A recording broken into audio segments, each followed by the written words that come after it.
Vamos agora relacionar o método do ponto fixo com o método de Newton.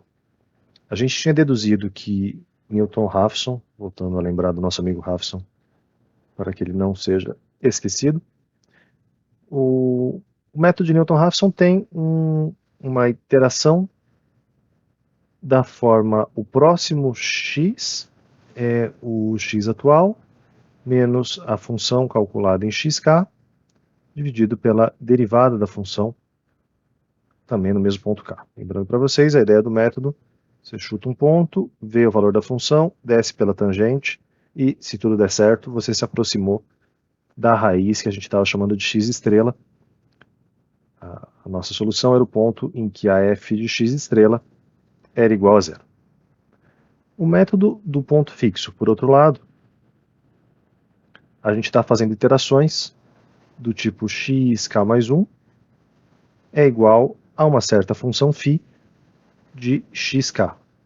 E essa função φ a gente ia escolher de uma forma que fosse conveniente, a gente ia separar alguns termos da nossa equação, como demonstrado em exemplos anteriores, mas a função φ pode ser construída da forma que nos interessar.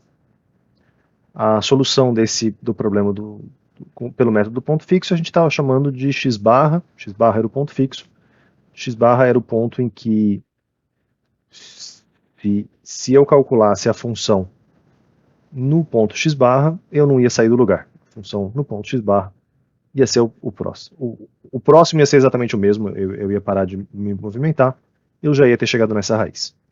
E de fato, x barra e x estrela são só duas notações diferentes para o mesmo ponto, no mesmo valor de x.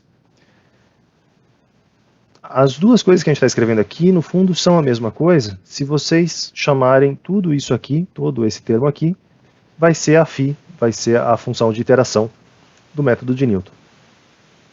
Então, escrevendo uma φ de x de uma forma genérica, ela seria x menos a função da qual a gente quer encontrar um zero, dividido pela derivada da função no mesmo ponto que a gente está calculando as demais quantidades.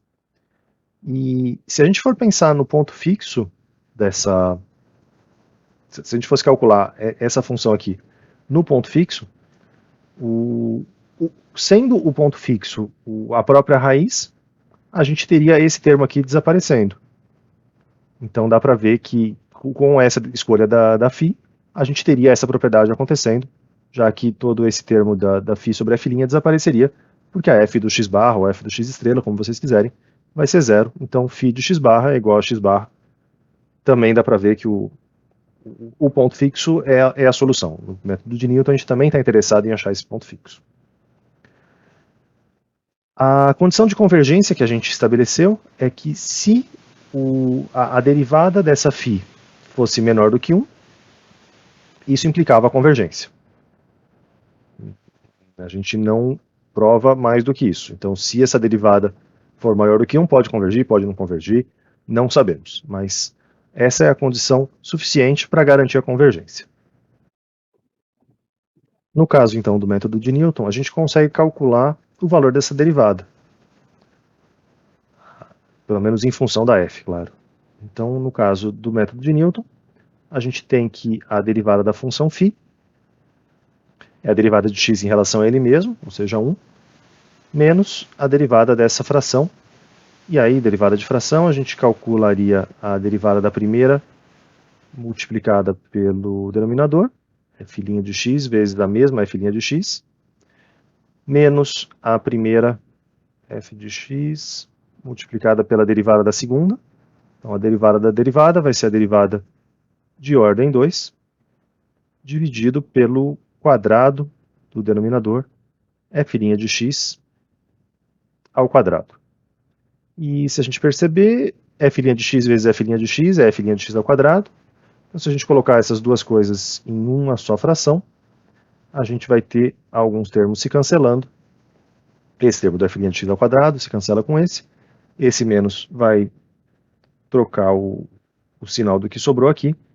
E a gente vai ter um f de x multiplicado por f duas linhas de x. Tudo isso dividido pela f uma linha de x, ainda elevado ao quadrado. E a gente está interessado no módulo disso aqui, né? O nosso teste de convergência vai ser o módulo dessa quantidade. Então eu quero saber se o módulo disso aqui é grande ou é pequeno. Se o módulo disso aqui for menor do que 1, está tudo bem.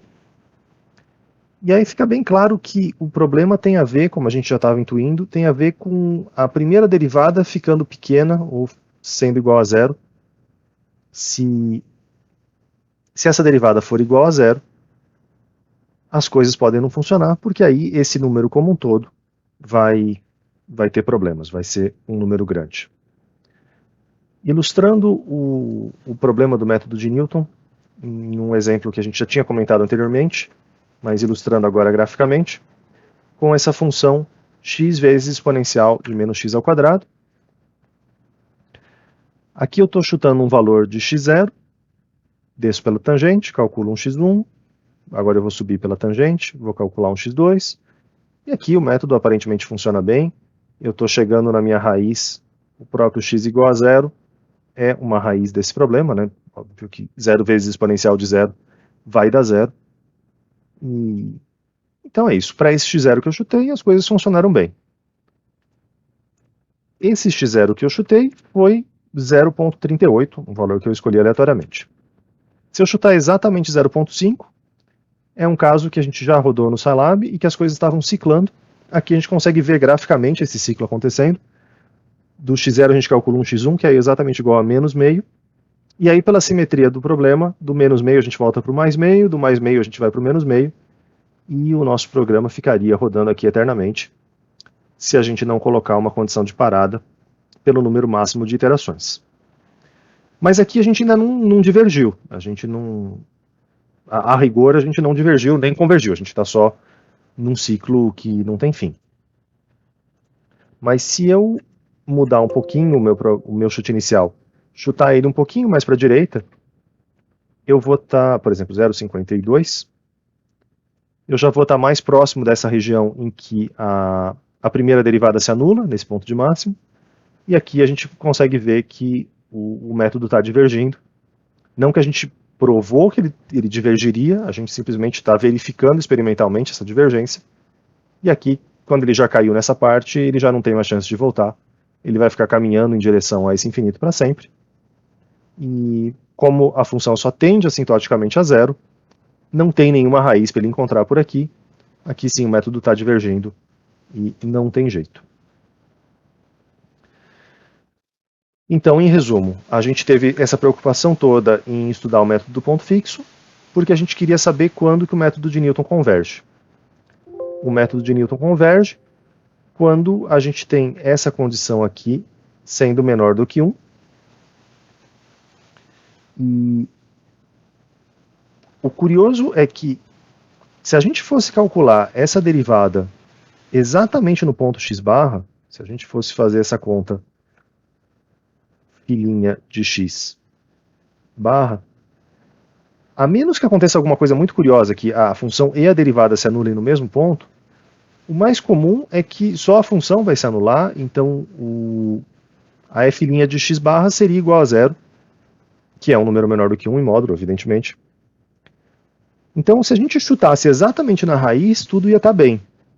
E se a gente chutar suficientemente perto da raiz, por um argumento de continuidade, de proximidade dos números, a gente consegue ver que, tá, você não chutou exatamente onde vai dar zero, onde a derivada vai dar zero também, mas perto da raiz a derivada também vai ser próxima de zero, e se você chutar perto da raiz as coisas vão tender a funcionar. Essa é a justificativa de por que nesses casos em que o método diverge, ele não diverge sempre também. Se eu chutar suficientemente perto da raiz, para a mesma função, ele vai funcionar. O método de Newton é um método em que a escolha do chute inicial é fundamental. A gente não vai se preocupar muito em escolher essa φ, a gente vai aplicar a φ dada pelo método de Newton, é sempre a mesma φ, essa φ x menos f de x sobre f' de x, mas a gente como engenheiro tem a escolha desse chute inicial como tarefa.